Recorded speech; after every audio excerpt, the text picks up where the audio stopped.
Fania's Heart, written by Anne Raynaud. Words have power. These are words that injure and words that heal.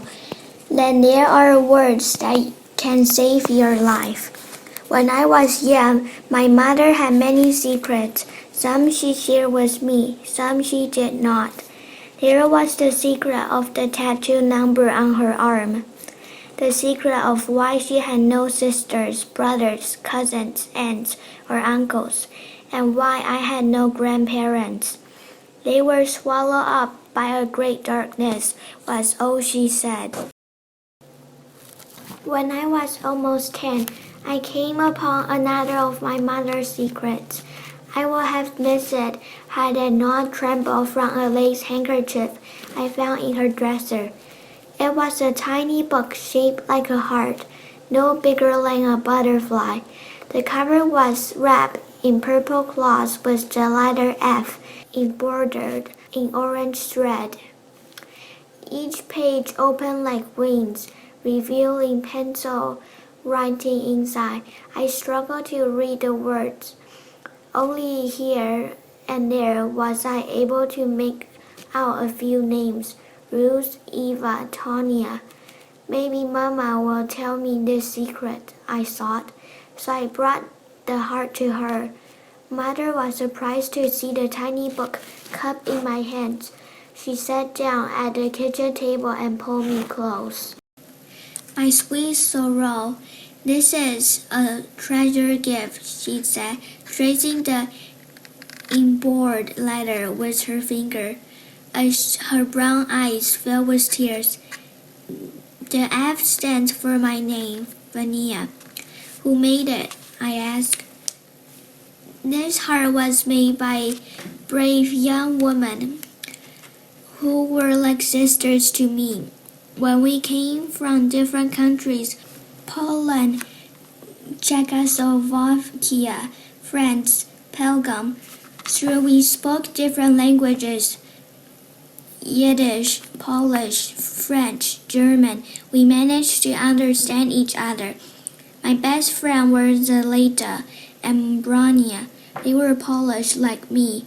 Brania, the eldest, watched over us like a mother. There were two French girls, Eva and Helen. Then Henka and Fela, Mina and Ruth.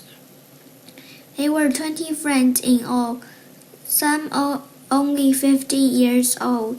We had all been torn from our homes and brought to the prison camp called Auschwitz, said my mother in a choked voice.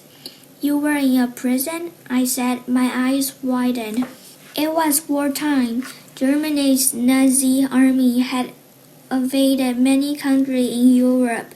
The leader of the Nazis, Adolf Hitler, hated certain people, especially Jewish people. He had concentration camps built where we were sent to be imprisoned or killed. We had done nothing wrong. We were in Auschwitz just because we were Jewish. My mother went quiet for a while, and I stroked her hand. Then she sighed and went on. The tattoo on my arm, 74207, is from that camp. We became numbers, no longer human beings. We slept in our uniforms, gray and blue striped dresses. Every day we woke in darkness to be below of guards.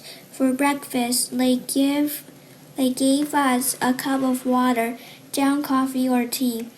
We stood outside for roll call, shivering in line sometimes for hours, while the chilly morning air covered us in goosebumps.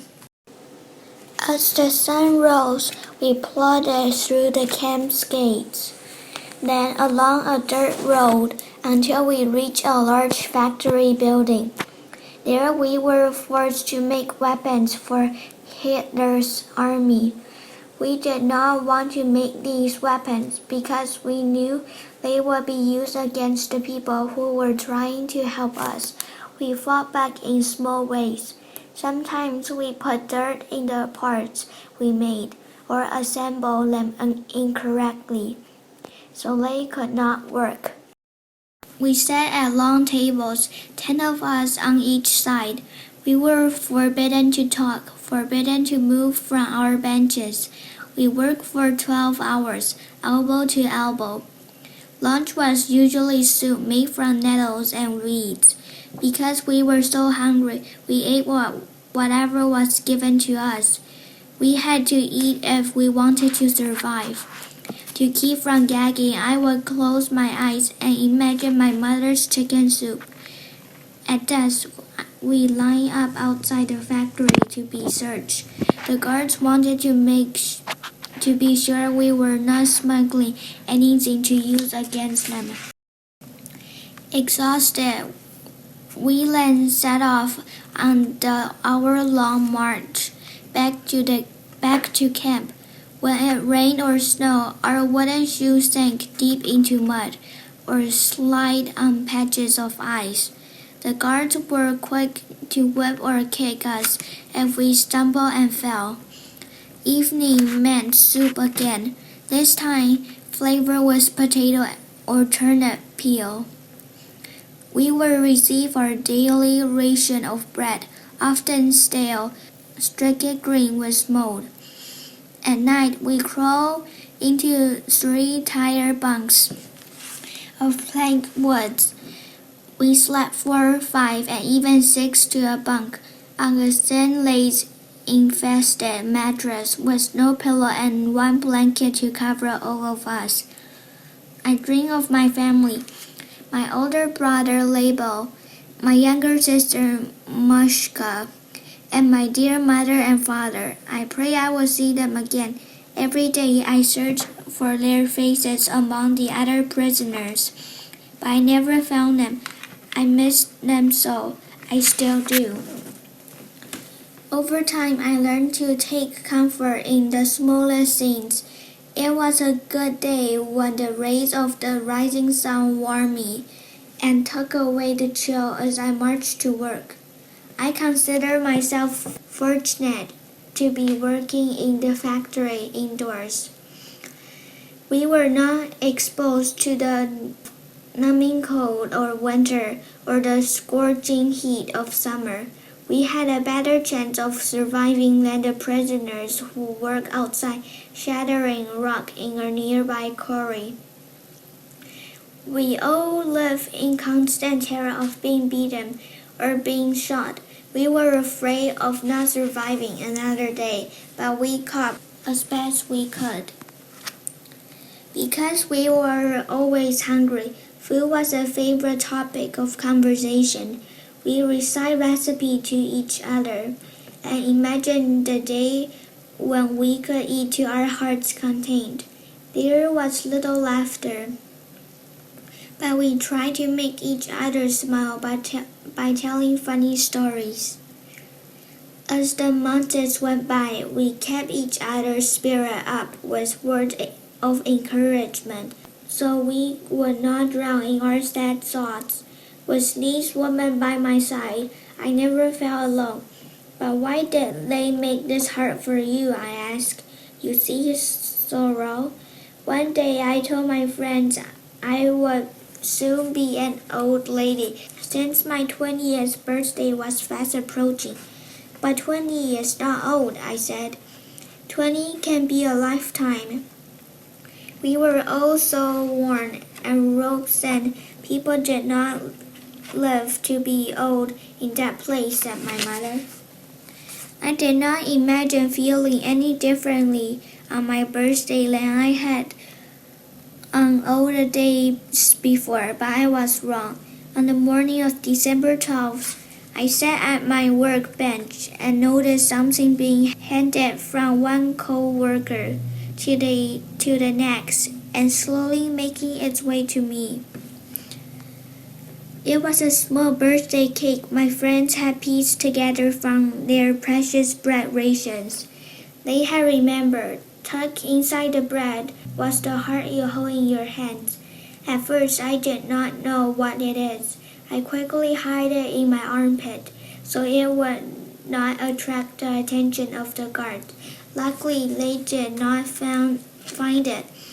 when they search us at the end of the day. That evening, when it was safe to whisper in our bunks, I opened the heart. It was then I realized it was a birthday card. Some messages were in languages I could not read, but my friends managed to convey what they had written. Zuleika, whose idea it was to make the heart, explained how it came to be. She had cut the clothes from her blouse, which I knew was her prized possession. She wore it underneath her striped dress, so the guards could not see it and take it away from her. The glue used to put the heart together was made by mixing bread and water. Zuleika and the other had to steal or barter the scissors, needles, thread, pencil, and paper in exchange for their meager food rations. What a sacrifice, I remember thinking. The heart needed to remain a secret. If the guards had found it, my friends would have been beaten or killed. They put their lives in danger by making this birthday card for me. They filled its page with their courage. That night, I felt joy for the first time since I had arrived at the camp. Every night that followed, I read the messages my friend had written. Their words gave me strength and carried me through each day until the war finally ended, and I was free once again. Can you read some of messages to me, please? I begged. With great care, my mother unfolded the first page. These are written in Hebrew and Polish. My beautiful Fania, a lot of luck and freedom. Signed, Giza. May your life be long and sweet. Signed, Maisel. I wish that all your wishes should be fulfilled. Signed, Arena. This is my favorite message, said my mother as she read from the fourth petal. Freedom, freedom, freedom, signed Mania. As my mother closed the tiny book, tears spilled from her eyes. This heart is all I can touch from my past, but it is not a sad heart. It is an act of defiance, a symbol of strength, an expression of hope and love. My friends wanted to prove that despite all that was inflicted upon us, we could still treat each other with humanity. Their words saved me.